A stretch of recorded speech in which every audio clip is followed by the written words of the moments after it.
কত সুন্দর লাল টকটকে, একদম রক্তের মতো লাল। বলছে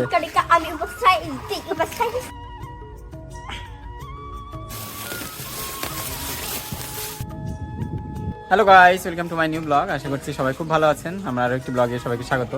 তো এই যে স্বর্ণা আর হৈমন্তী, তো একটু আগে প্রাইভেট শেষ করে আর কি ওদেরকে আমি মিষ্টি খেতে দিচ্ছি। তো আমাদের বাড়িতে মিষ্টি ছিল, তো আমি কিন্তু জানি না যে, মানে জানি কিন্তু ভুলে গেছি।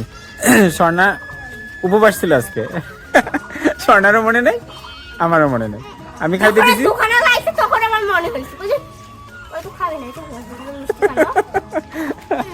ভুল করে খেয়ে ফেলছে।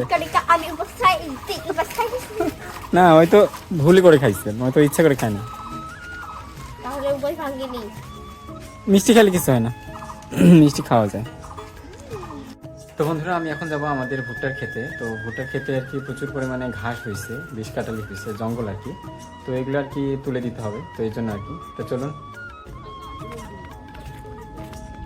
তো ভুট্টার মানে ওই যে যেগুলো বড় হয়েছে, তো এগুলোতে তো ফুল আসছে।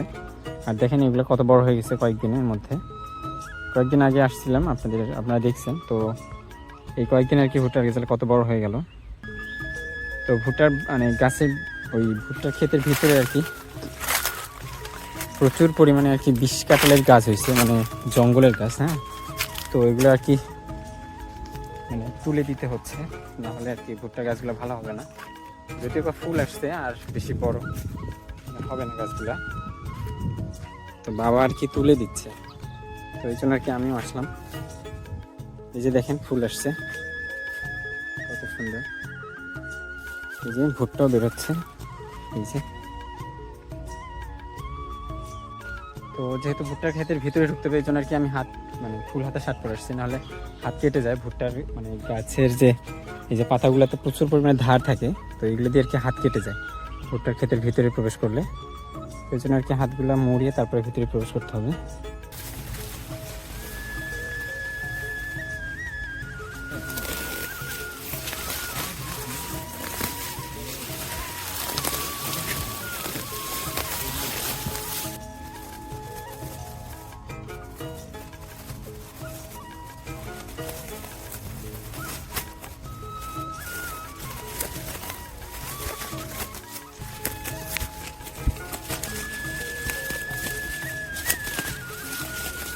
তো বন্ধুরা, ভুট্টা ক্ষেতের ভিতরে আর কি প্রচণ্ড গরম। হ্যাঁ, আর রোদও উঠাইছে, এই জন্য আর কি ছায়া আসলাম একটু।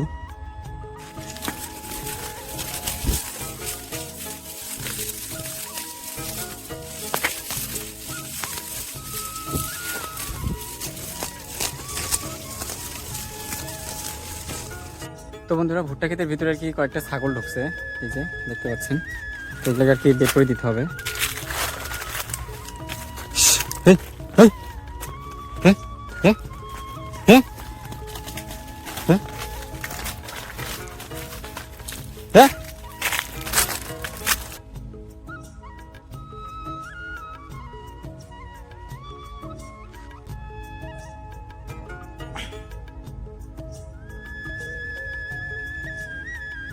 তো বন্ধুরা, আমি এখন বাড়িতে চলে যাচ্ছি।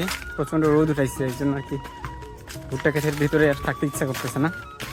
তো একটা আম বাগানের ভিতর দিয়ে যাচ্ছে, এই যে দেখেন কত আমের মুকুল আসছে আর কি। প্রত্যেকটা গাছে, যেহেতু ফাল্গুন মাস চলতেছে, এই যে কোকিল ডাকতেছে।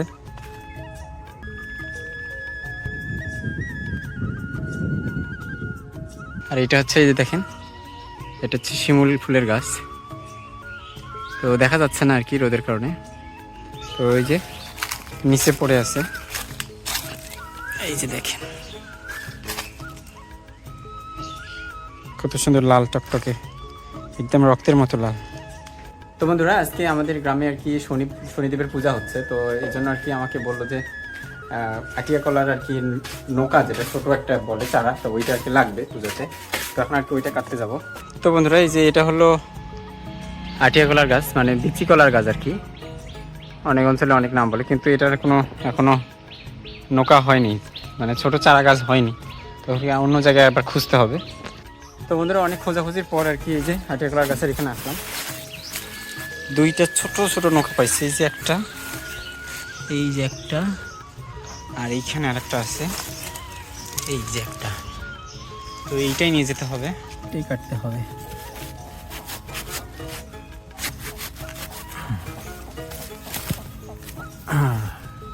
তো বন্ধুরা এই যে অনেক খোঁজাখুঁজির পর একটা ছোট্ট একটা পাইছি, তো এটাই আর কি নিয়ে যেতে হবে, এটাই পূজাতে লাগবে।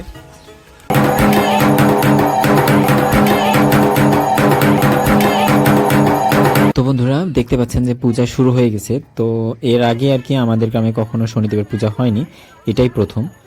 তো ঠিক আছে বন্ধুরা, আজকের ব্লগটি এখানে শেষ করছি, দেখা হচ্ছে পরবর্তী ব্লগে, সেই পর্যন্ত সবাই ভালো থাকবেন।